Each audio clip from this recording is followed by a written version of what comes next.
Patalo fat foi nei vaenga o le tātou pokalame. Au tau a matatu le au nanga le TV sa mo e saneko. Mo o elo ua tunu pele. O a mai o ele nei aso. O lea ua lima te ai leono le tau a fiafi Amerika nei. O lono winga o lewa kele anga ruenga yo manga val nei aso. Ua e foi faiva o le tau tai mata pala pala. Excuse me.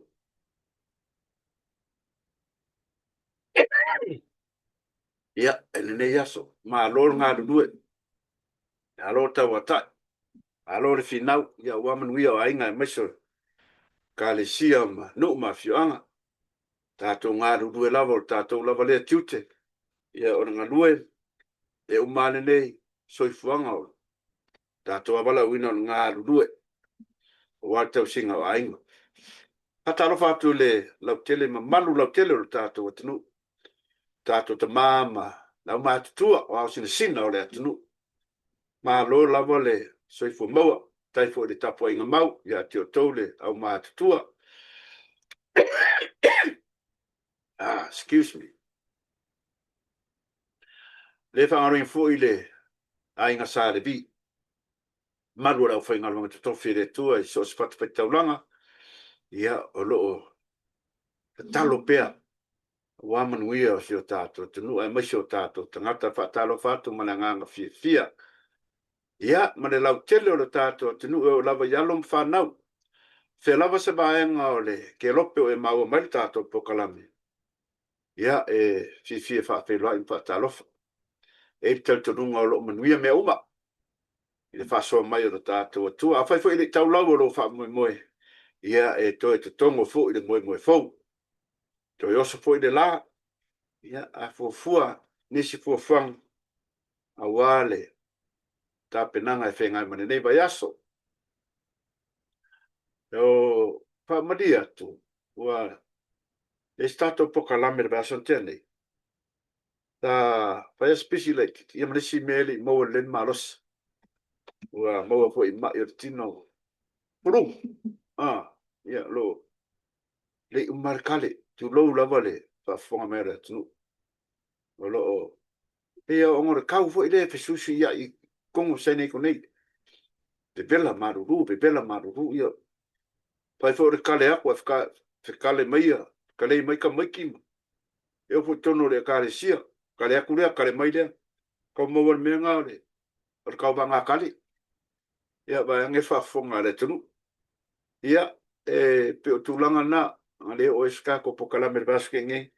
Kau sa ilin malos. Aftai fo ina yuso lo ngaruru pea matautua. O si o tātou atunu. Ia pe o le sunga ia tula epa. Aftai sua. Ia tono Amerika nei. Ia le sunga ia Andrew Sua. Mai Utah.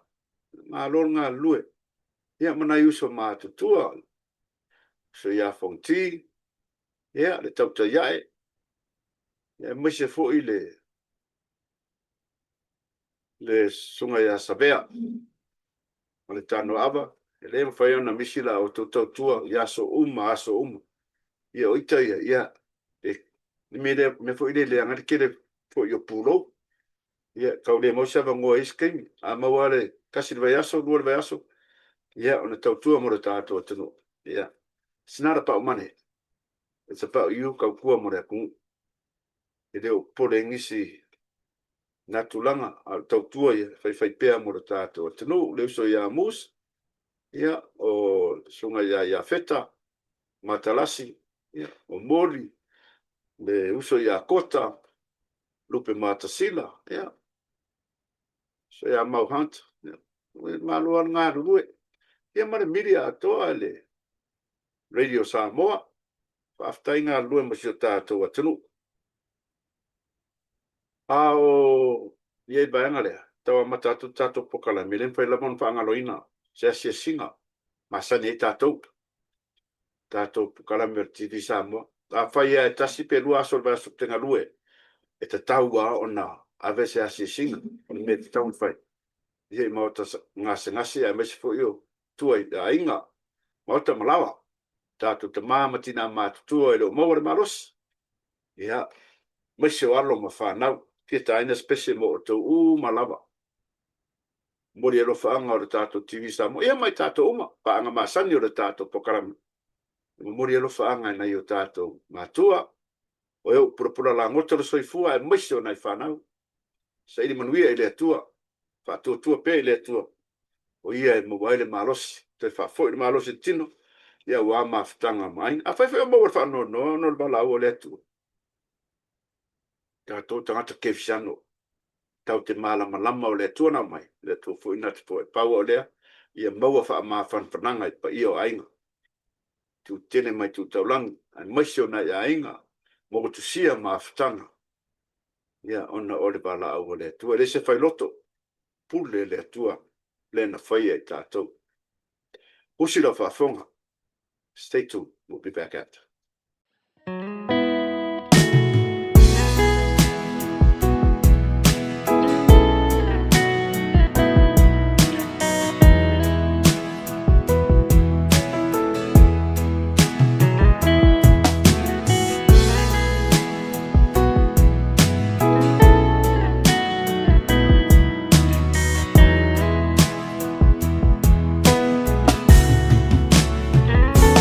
Zapputu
e mamuri atu alo whaanga o tātou TV Samoa i tātou paanga masani.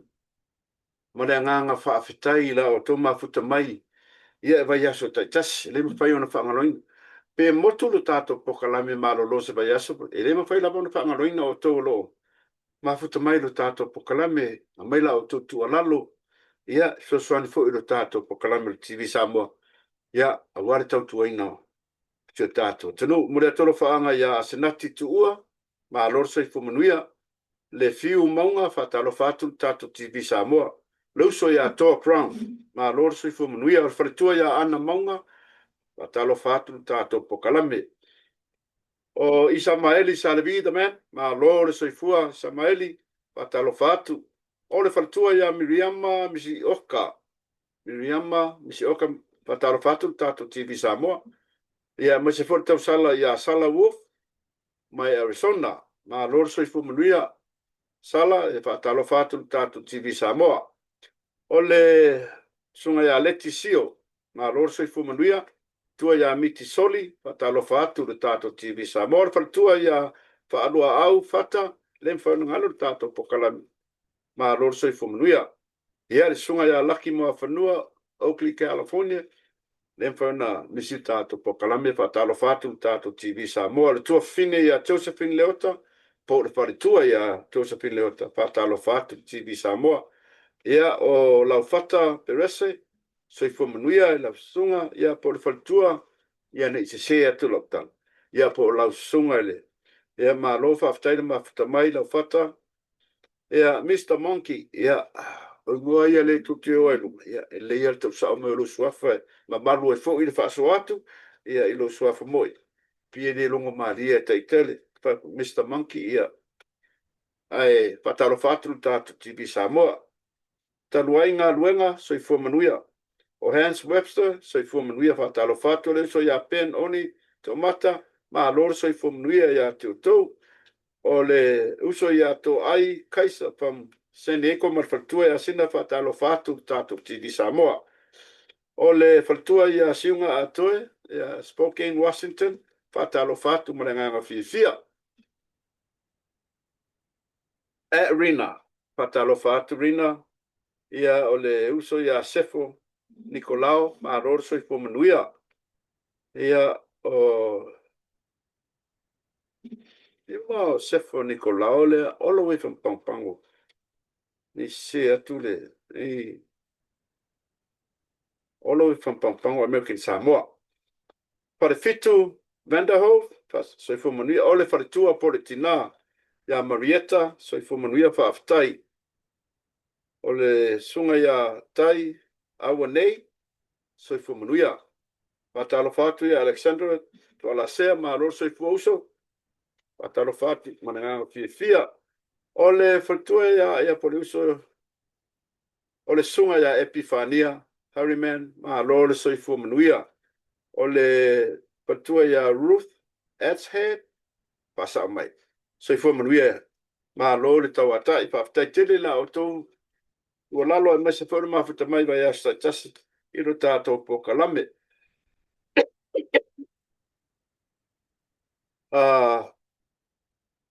Ole eingai whalau loa ia whalau loa atu tātou pokalame. Ole o every Monday o asonga fua umaula whai ele pinko, ba ai mai lunga o tātou flyers anga alua. Every Monday i Kent, Washington. O le address o le Toluvalu o Fitu South Wraith Road, Kent, Washington. O le telefoni 206-555-1105. Lua o ongo whaarimalima kasi o lima. Pe whafsatai fo ilwhalitua ia he rema pongono lima ono lua lima. Pitu ono fitu ngai lunga flyers tātou. O le open doors o le wha. Au ka longa e amata i le awha le ongo i le afiafs. Every Monday night. Ai le whatau tātou flyers nga e fo le special. Ia o le snack bar. Ia o le tamaftanga. E whapena o na. Alala, sua e ma. Fiwane. Pai ese tamaftanga e mai se foi talonga fa te ani si meo do longa ile ma fau so pinko e te lo ia le fai longa ngai lunga pe afe fa salau fa fu tupu ta la the flyers up ya ki tilo yeima information mana fa so tai a fio ane matala awane langolango le fa mo mo re kalesia ma rua siaro ia awa lava le sai dinga fo so lato malu malu ta puai ia o lea fa mo mo le lalo le o le tainga le sunga fa penga inga ya hekta po wono ma fatua ya herema po wono ia man malu re kalesia e fa mai ma waisa rua se fulu ia Martau maftan, you never know. Que le malo, no se malo ya wala wale. O kwari kesi makura ma penga a malo ya. Malo makufu alo malo nga sola le fale. Pasto ni se mo lo. Te pau yo na tala oi fa manatu atu fa mon mole. Ole tono seneko. Ala fa mo le ola mo ke riso. E kalesia.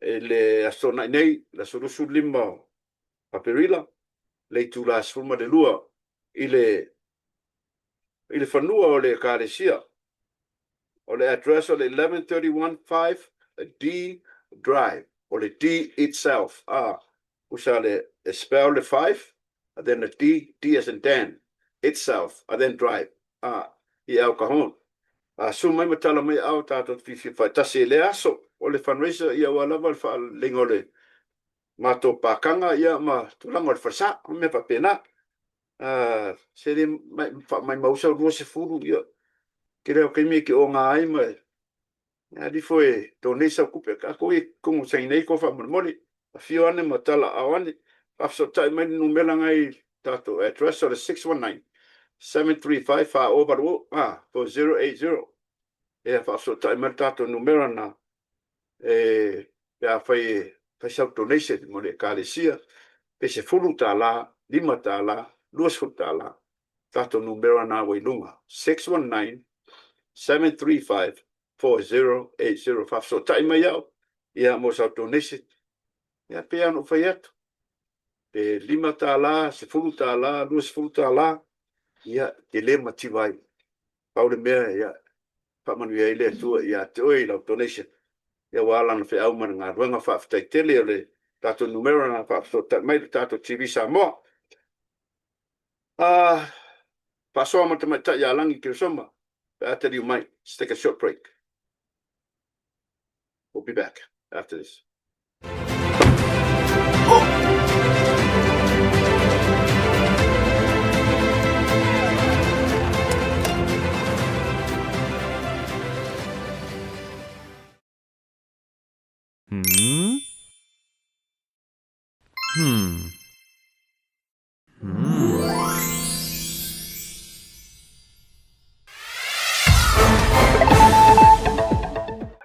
Ua ma futa mai fo tato ma lo masani le tamai ta ia langi ki soma ia e fionga le tausala wa fo inisi o tala mai Samoa ia wa fa fonga si tato tenu fa talo fa tu mana nga fi langi ine ne fe ba ngole aso ma lo so fo manuia ia so fo manuia tu le pa apena foi ona fa talo fa tu tato pa ana masani i po fe lava o mai de tato programa le nei aso ia mata mo fie Samoa nei ia se timo na le lama nei we vela ia o mana ia mai foi tau nei vai tamis ia so fo manuia ia de oto ia ma lo fa ftai di ia le lo fo mana le leo le li o lo manuia pe Samoa langi o tala me fa solo o lea ua whātauto le whamasino fau te mai tai o whanua maswafa.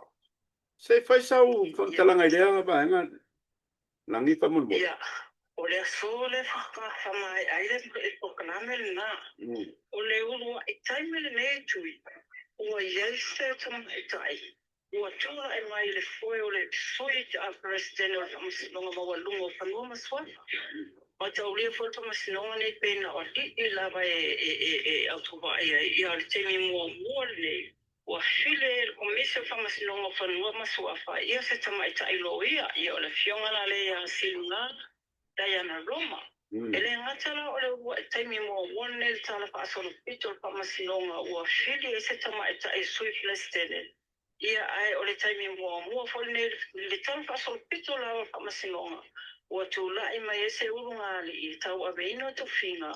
Whamasino i tutonu o le whamasinonga ia o le fionga ia silinga Diana ia o le tamaita ilo ia o le utula i me tofi superstene a olona ali e fionga ia pule a ia Perosa Roma ia o le whamasino le na whamasinonga mawalunga e tenea ana e se senga mai taimi fui o tuanai o le taimi mua fole nei ua lua ini sui presidente o le whamasinonga whanua masuafa tau le whamasinonga whanua masuafa Samoa o le taimi nei e lua ia o le High Court ia ma le court le whamasinonga magalalo ia o le High Court la sa ia le fionga le presidente ia o le fionga le ia le sa telerapi vai ia so o to ilole masui a presidente to alua o le fionga le ia afmasanga mai ko so na lole ia ma le fionga ia silinga Diana Roma le na fa la so ia mo le silo fiteo Diana o ma le sefuli to sango to tuo se lo ia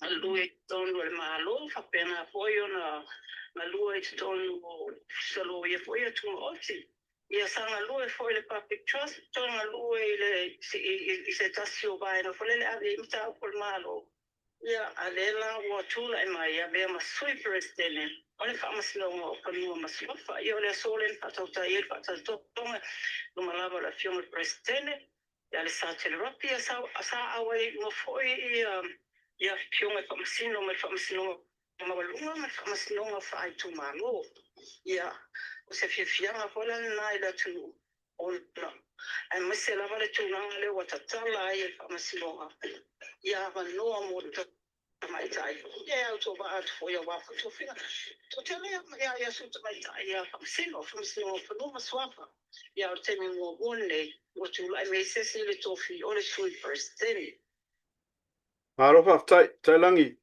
Patau sanga leo whatpui ei mai tau tulunga ape foringa. Se tasi ali ole ona ole aisa o mau Samoa. Se whamtara bade vai niure pamu. Tuna tā po kalame, pēr tau sanga eren, ole amatanga tau sanga len tātala noi. Aisa iena nā mai tonu apa susu, se tulu mai tutuila. Ia ole le tonu lavalana lewa e anga ia tātala noanga o Filipo, tonu sifu iwa tau sanga mai la fio anga lalo aia mama yangi. Ia mataulia foi la le talo o le case leo. Nā mai e iwa sifu iwa kalama lewa pafo, o te mi mo mone mo toa te le ise mena maua. Iwa suriba ia le mamafa, o le pepa aisa na maua te tonu na nā mai tonu o le coffee mix, foi ngā le coffee mate, le mo susufu, apa susufu i se tulo. Ia na maua i o i le wafu i matautu, maua fule masini ale official duty. Ia na maulia la e mori anga e wha, o le umia ina le o whalau whasaina, o le awina mai o whalau whasaina tutono le tunu, o le umia ina o se scale fule le fua ia mamafu aisa. Ia ma le umia ina o le pai. Ia le afone, ia le whalau whasaina. I te milan whaatino le whamasnonga, luma le fionga whamasino ia le utele a matatu atanga loa. Na mai tauina ai, na whai mai ia Filipo. Ia o mea nei na au mai, o mai e foi lele whape whatautua, o mea rama mo ia. Ana ia personal use e peitai. O lana mau na te ulima whamasinonga. Ia ele i o ngā tusa ma lana mau. Na te ulima whamasinonga, o le awa ma lusi ma whala au whaasaina. E ese ana mau, mai le taria ina na whamasinonga. Sa finau ia le lo ia tūlai mo Filipo. Na ia amata mai le 5 tau sanga le fua ino le taimi e whaasala ai ia Filipo peitai. Natalia le fionga whamasino ia le talo sanga le official o le loia sili. Ine ia amata mai le varu tau sanga. Ia mai le varu tau sanga na be ese inisi tau sanga o tūlanga foile lo le ioe ino le sori tūla fono ma me whapena. Ia palasi mai lo le whama le aka tau sanga na le uno fusala ai. Ita na malala. Ia o mata upu nei, sa tau whia atasi me masita mai te Filipino. pe tai o mai e ona fa sala Filipino sa tongi lo tupe ia ma te fa i Filipino. Malo whaftai, whātausanga. Wow. E kai lava nā whātausanga. Ia, wā kire iale. Vai lo fiso leo. E fai le lata tau sanga ina ia toi si i lunga ia le whakasalanga. Ia le paenga o tā pena ia i lunga tanga lunga leo e tomu whai e toi awe le lata tau sanga. Te ue le lata o tuka whono. E toi si i lunga ia tau sanga whakasala e tanga te le whakupui. Malo whaftai langi. Ia langi o lea ua whaalongo ua whaamaunia morianga o se tasio o whaife au. Ia te musu e tau le kāle sia. O nor whaamalo si teine, tu longa le whaafonga le tungu. Se I whaamamrama marwai niule langi whaamunmur. Ia, e sao, e whaaso sa whaatino e susu e ino mau le nāmata o kuluma le whamasilonga ia na te ia le peixe au ilona morianga ia ma le tūlanga lana tupu ia na toi abatu ia leo no ona fia ia ma toi whamatara unga mea na tupu ngā fuai ia le sori ngā tula whono I toa whaafo I la ia whaatonu po assessors ha ngawha male tā upu le nei. Sa whaia pia fio ila fio ngā whamasino ia whekulea ai Amperosa Roma. Ia ai lava whaatonu sa ngawha. Ma le ilo ino mauru ma whamasino. Ia peita ele o le vai asonei ele leva ele ato se lua I tulu atalona o I tua whaatonu e whaile lato whaikuma. Ia o mai ilo ua whaamaunia morianga o le tosoteine e tasi e mamorianga o le whai o ni amionga le tala whianga. Ai po le indecent assault e tōlu whaasanga I le whaiwhi au. I o le tūlanga le nemta au puna tūla e mai le tausanga lua I vai tele le nofoanga longa lua ai I le sunga fo le whawhiangainga. I o le whawhiangainga fo ia levan tau tu e le ekalesia. Ia peitai. Ekalesia me tutisi peitai na toe no, ese mai le kalesia ia fa tu la bana la to e kalesia me to tisifo I vai tele ia ole tu la mai ele papita u la le nei ia ole la o to oto I longa famsnonga ia le tu la nga ko ile o famaunia ai to ela ore a mai o sitami tu ina mai ai le pasalanga ale famsnonga Langi o la ofisili o se whawhine o re kalesia po se kengi kiki o re kalesia na whai eile sauninga le whaiwhea. Ia tana whengai le fisili o le na afia o le tene titi o le kālesia mai tau atu o le temin tu poele whaalawe nei o putasi furubalu tau sa anu le tene titi e sa tupu lawa o le moto o le whawhengai ia alela o lusifu tasi e ko lusifu lua tau sa anu le tene titi le temi nei e te lea mea ma ale na langa mai luma ta upo e le o le o iei o le whai lawa si ma ale o mo o whaunga koe ni whapena ona talafo ma whatinonga o le soninga tūlafo. Ia, o le tūlanga na wai ai, ua whaamaunia e whaatonu o le whamasinonga ia le morianga whaasanga e whaife au. Malo whaftai la balangi. E to whaasui tau wā o vai maunga tonu. O lea run, o aia run le fast, o aia run for le independent ma le... O le mutu lai titi vai maunga tonu, whareire vai a sako, le somu.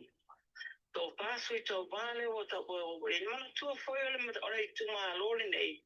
Na pale mai ele sui o le HRPP na o mai e whenga pālo ta au kuso tau sango tuanai. E fionga na lea gea tai o ni seu a whiti ai maasu pe tai la ia wa le matanga ne tau sanga na mataino mai tau wina wa matan whaasek tua ngalu le ri mai bain whaupai le HRPP mai wela bain whai unga li tumalo. Mana onga tu malo e tama vai mai o esa wes e toi alu mai le malo ia lela na mafuailo na fama vai mai le tofi fai pule le masino mati tama vai mai ai ia mafuailo le toi fai o le fenga palo tai titi Wow. Ia malo whaftai. O le o se sida e le run le sunga ia la tunguia. E whamari atu a motu tato sota inga ma matai alangi. E o le na sauno mai mpua manga ial tau sa moa ki le lopo la me por ke fongi. Ia sota inga ma te mai tai. Ia tatou tapule ora foʻi le vai asafou ua o tofaafoga le faasoa mai a le tamaitaʻi alagi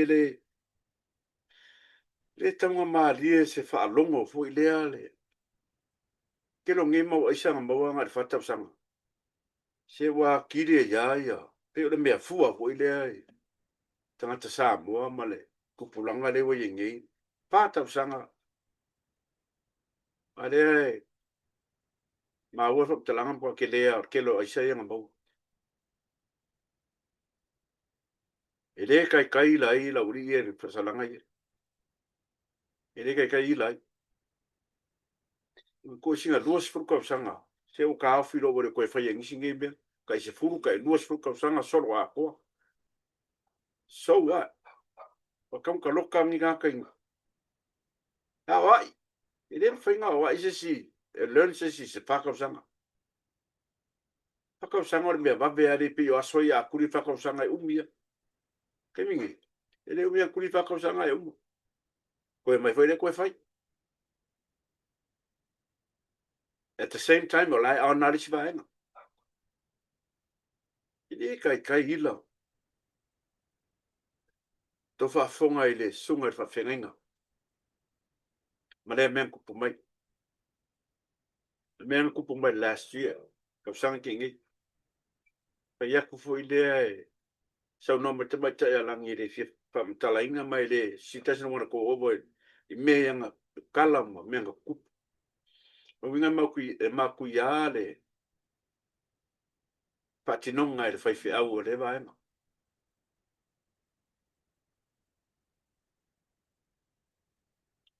asia wa ile a se si a to ai ka ko lo ke ru kala le ya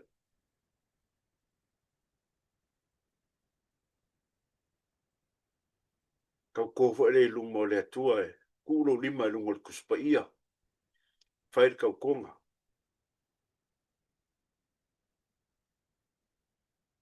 au kirenge me le anga kupu mai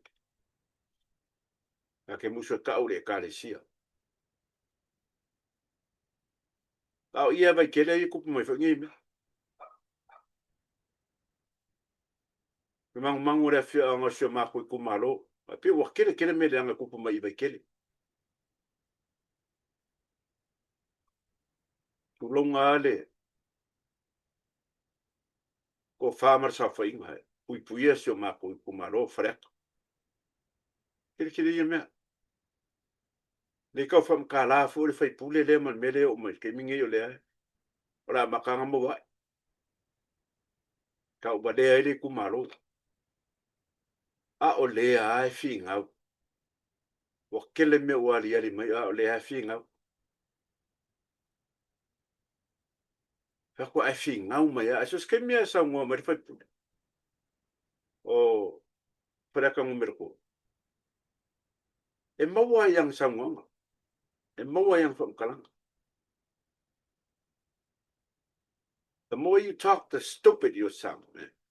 It's, so, you know, the more you talk, the stupid you sound. It's just, it's le kile o kala sa wa kide nga mau e fa kalanga isa. Bala ba nga mai ka fa lenga. It fenga malu. Amiga ke o foi, le ka fa lenga fo il fam singonga. Ali ya se me o foi ye. Ya se me o foi. Ke lo isi ke si o ke o kuma a fa face ma o ke so le. Ke o fa se le muku fa pe. Ke lo fam singonga kala ngo last year lunga o le media. Ke o mo ko nga fam singonga. Le robo femme wo ye. Pero koe pisa mai fo ke sile ile. Fa ya lo au male. Ma fare nga susungu ma kenge nga fasi ma. Ke lo nga kes. Kuranga ya fenga ma. Le ba. Nem sa lo paso solo mai. Ole me marie fo ile o le wa. Koe fo ifa ya fa tamalama. Ilana nga ruenga. Ia, kaimi o sa ili o le tonu. O le mari o le kele o kau whaleanga ma le mele sau kau pungi pungi. A le kele fo le mele leile o so mai e. Whaia le atu au ala e. Sa ili ele mi o kongu. E fiu a kau whaleanga. Ili kau whamkala fo isa nganga le. Kai kai le kua ngai. But kala te kama is. Mean kupu. Kulonga labat pa yo ainga ia. Ma kua tu au mo. Pa menga fasil pa ki mo mori mai ika whaka ki e la wat. A ore whainga whamkalanga. E dos whainga whamkalanga skang kama kua e lavas wha alo alo. Mai anga fasinga abere whaka ki e la wala. Pe ala kara ngua mo le mangu mea ola. Dei ma se upu alofo a sau e kua. Le se nganga wha alo alo. Pe ala kara ngua le mea ola venga fasi abe ki e la wala. O sa nganga ngā te kai ri kua ngai. Mai o mga fasi abe whaka ki e la wala. A ko wharongo le lei ar kiripi. Wa whaonge inga maranga ngana le lei. Wa ave ese le tua upu le lei.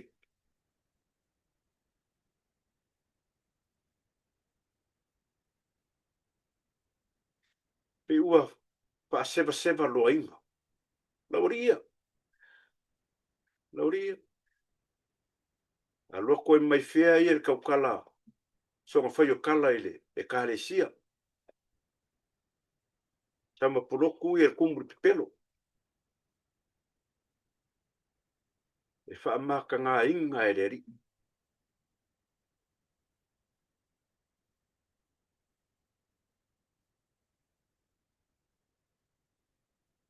E ia keimi.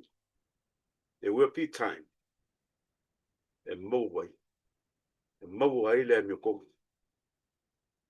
Pai e rea tua wala e sa ili e le mi kongu. Ea. O le koe fo ila ukala i kuar kamale o nuso e ki fai popo. Le amakanga me orkan kangi me ki fai popo pa 5-6 years ago. Le ngai wanga lo kaiska. Le o sa o umai me en me ki fai popo. Pe ala wari ia in kangi me le amkang. Merkuris. Le o sa o umai. Sa o umai. O le kangi er kama vale leo whakaungunga. Leo ba iei. Ka kom la kung pele. I mea ia kupu mai.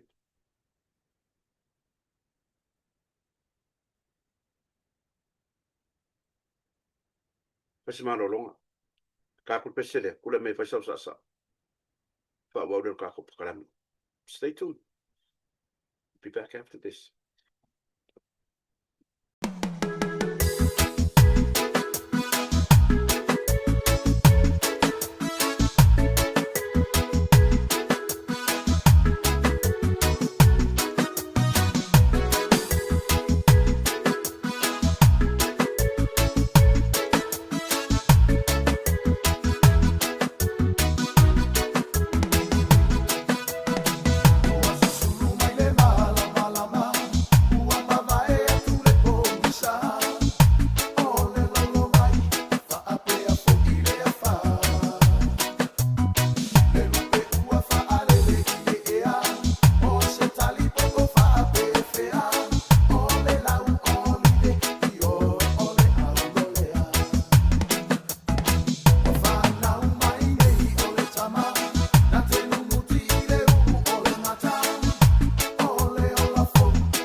Malona sa. O tato waso whanau. A whai o whamanatu lo waso soifua le nei aso. Ia. I ere rofa mana anga leo le tua. E whamanu i atu le aso soifua e si o tō fine ia painga longo. Ia o lona aso soifua le nei. Stonu ale nei. Na soifua mai o ia. O te leo maua pe fia tau sanga. Te lo por fiku iwa por baru se furu por baru kasi. Yeah, just kidding sis. Ia ai manuia lo waso soifua. Papo le tua nisi tau sanga steli. Ia whamanuia te foi le aso whanau o le. O na your nephews ia Andrew whaarevau.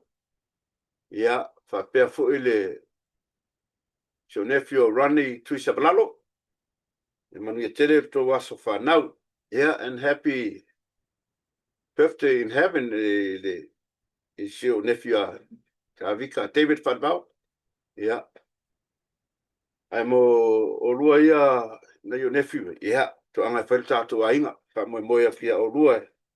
Tong whainga lo tātou ainga i America nei. Happy birthday to you all. Ia manisi lavo whamanatu as whanau ne nei aso. Ia whamanuia le tua. O te tono sani iko. He rei longa anga de vela. A ua mo leman kaunga de vela sani iko California. E vela le kaiau. Sau le uli wa mafangfanga. E maruru kaiau sau le uli wa mafangfanga. Kau vela le kiki. E ola kemingi le fiafi. Ia o sau fo maruru. A ua kele fo ila au pisio le whamai. O le flu. Kongo America nei. O le kale man. Ia mutuna wa pena. Running nose numa. Le kaumaruru. Ia mo sene kola vea mo karfongia ka kore maru le tunu. Fai keke. Fai keke le. Fai le flu shot. O le o sui ar kau nge vai kau. Tono America nei. Ia koe kongu fa pengala langi. Ia le. Kelo suinga le wa iaile. Nge vai kau. Pau ame a kore fai keke kalo le ri. Fai pen maros. Pau ia ngai kala o momo ka ko. Ngi fai aso. Mori fa tai te mai tai ya langi fa so mai. Fa mori e ko nga ua moku siero tato maftanga malangi. Le tato news. Ia o nga le fa le tonu te le lopo o Samoa langa fa mea langi o langa maa ngai tau Samoa ale moku mai le tato pasalonga. O na le mana o foile o te mai tai e fia sau lunga o le tato link. Mana o aia fa o ngā telefoni. But o tauna fa o ngā le link e sau aia ia langi. Whengo fia ima. Tau wha fonga ho i meo tupu Samoa. Haro tato maftanga male. Tato news nei a fia fima le whasoa. Ia. Pau iona i tala o mo maisi o tato tanu. La o nanga fwile mo ele le fia. E tato nunga tato pilo ai fwile vai as fau. Ile alofa o le tua. Ia. Tulanga masani ia. Pai fu ua le taulau sila le tamwhai atu nene aso. Ia. Marua bifale. Le o lava le marosi me foi le na lenga le o stato pokalame vai aso tene. Ulo o nga sa. Maua fo inga sen i mai o le tino. Ia. Te tonu lo paso solo mai pea. Marosi mai le tua tato te filo ia i le vai aso fo. Manu e tere toenga ne vai aso fia munga ruanga. I malu si o atenu. Alofa tere mo oe tato filo i vai aso fo. Soy fu mai manuia.